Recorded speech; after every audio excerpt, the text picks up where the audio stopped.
কি ঘটেছিল? হ্যাঁ, গাড়ি অ্যাক্সিডেন্ট কোথা? মান্নার চটে পড়ে কিভাবে অ্যাক্সিডেন্ট?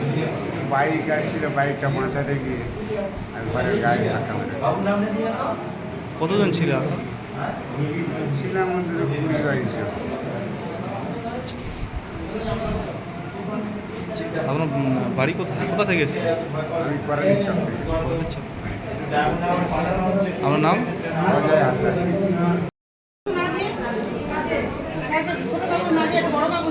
সালমা সালমা সালমা বসে আমার ডিটেলস পুরো দিতে হবে সব ওই জন্য ওই বলছি শেষ হতে হবে এবং এগুলো লেখা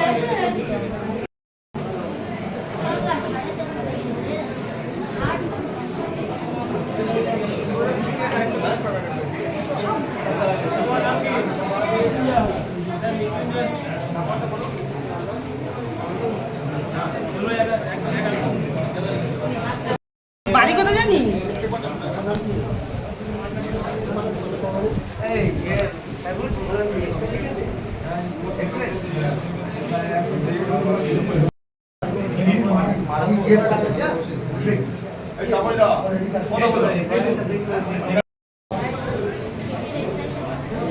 গেটটা একটু ভাঙা করে দিন।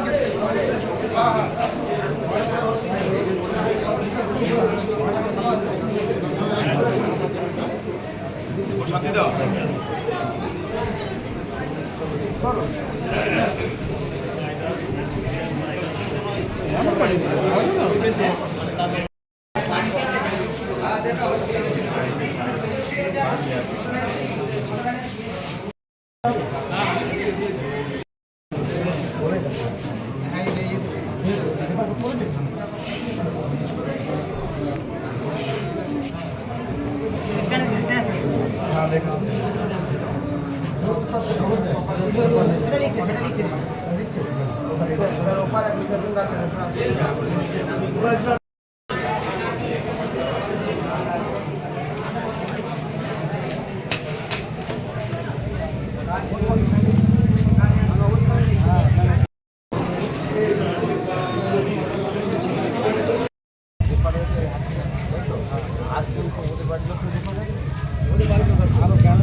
এটা তোলো এটা তোলো ওটা তো বেরোতো এটা তুলে ওই গার্ডেন দোকানটা এইটা গেলের সাথে গিয়ে সুদার সাথে কথা বলি হ্যাঁ ভাই এই গার্ডেন কে গার্ডেন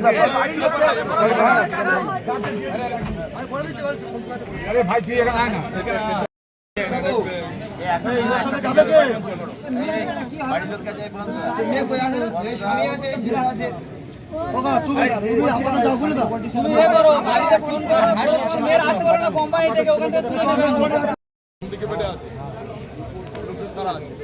আমরা আছি আপাতত গার্জেন লোক আছে এক্ষুনি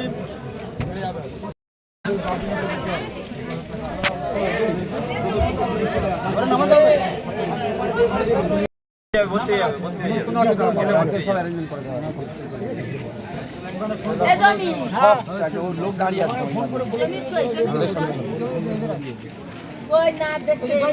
তোমার কেউ আগে উঠবে কেউ ওড়ো গেট ফেলে ওড়ো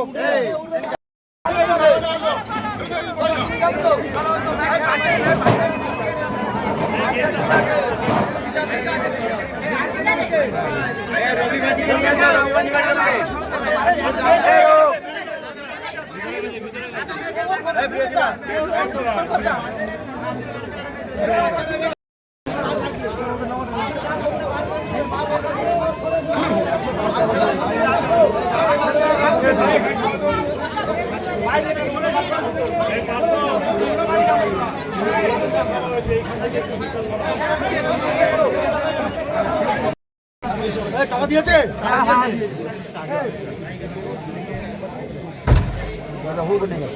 ইমার্জেন্সি লোক দাঁড়িয়ে আছে এই সালমাসে কই সালমাসে কে কে আছে সালমাসে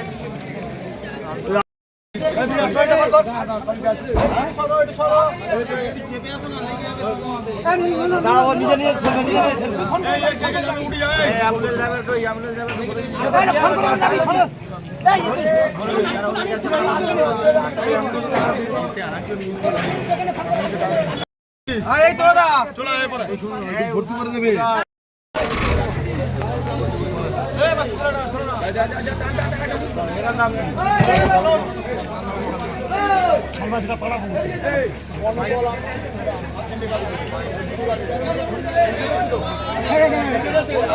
জানেন বাপি হালদার আমাদের এমপি ক্যান্ডিডেট তার সমর্থনে শ্রীচন্দ্রপুরে একটা জনসভা ছিল। সেখান থেকে ফেরার সময় একটা বাইক একটা বাচ্চাকে বাঁচাতে গিয়ে বাইকটা গিয়ে আমাদের যে মোটর ভ্যানে প্যাসেঞ্জাররা আসছিল সেই মোটর ভ্যানটা পাল্টে যায় এবং ওরা কৃষ্ণনগর থেকে আসছিল এদিকে করালির চকের বাড়ি করালির চক গ্রামে ফিরছিল, কারণ গ্রামের মায়েরা সব একসঙ্গে চাঁদা তুলে ওরা ভ্যান ভাড়া করে গিয়েছিল। আর সেই ভ্যানেই সবাই আসছিল, আর আসতে গিয়ে ওই বাইক পাল্টি খেয়ে গিয়ে বেশ কিছু মানুষ ইঞ্জুরি হয়েছে। আমাদের বাপি হালদার এমপি ক্যান্ডিডেট তিনিও চলে এসেছেন সমস্যার খবরকে। আমি এসে এই বর্তমানে রাইজিং হাসপাতালে আমরা আছি। আমাদের এখান থেকে দুজন পেশেন্টকে ডায়মন্ড হাসপাতালে রেফার করে দেওয়া হয়েছে। আমরা গাড়ির ব্যবস্থা করে হাসপাতালে গিয়ে যাতে পরিষেবা পায় সেটাও ডায়মন্ড হাসপাতালে সেখানেও আমরা বলে দেওয়া হয়েছে এবং পার্টি উদ্বোধন কর্তৃপক্ষকেও জানানো হয়েছে। তারাও খুব সিরিয়াসলি এবং সিনসিয়ারলি জিনিসটা দেখছেন এবং আমাদের বর্তমানে 3জন পেশেন্ট এখানে অ্যাডমিট আছে, আমরাও এখানে আছি। আমরাও দেখছেন অনেক কর্মীরা সমস্ত কর্মীরা অঞ্চল নেতৃত্ব সবাই আছে যাতে তাদের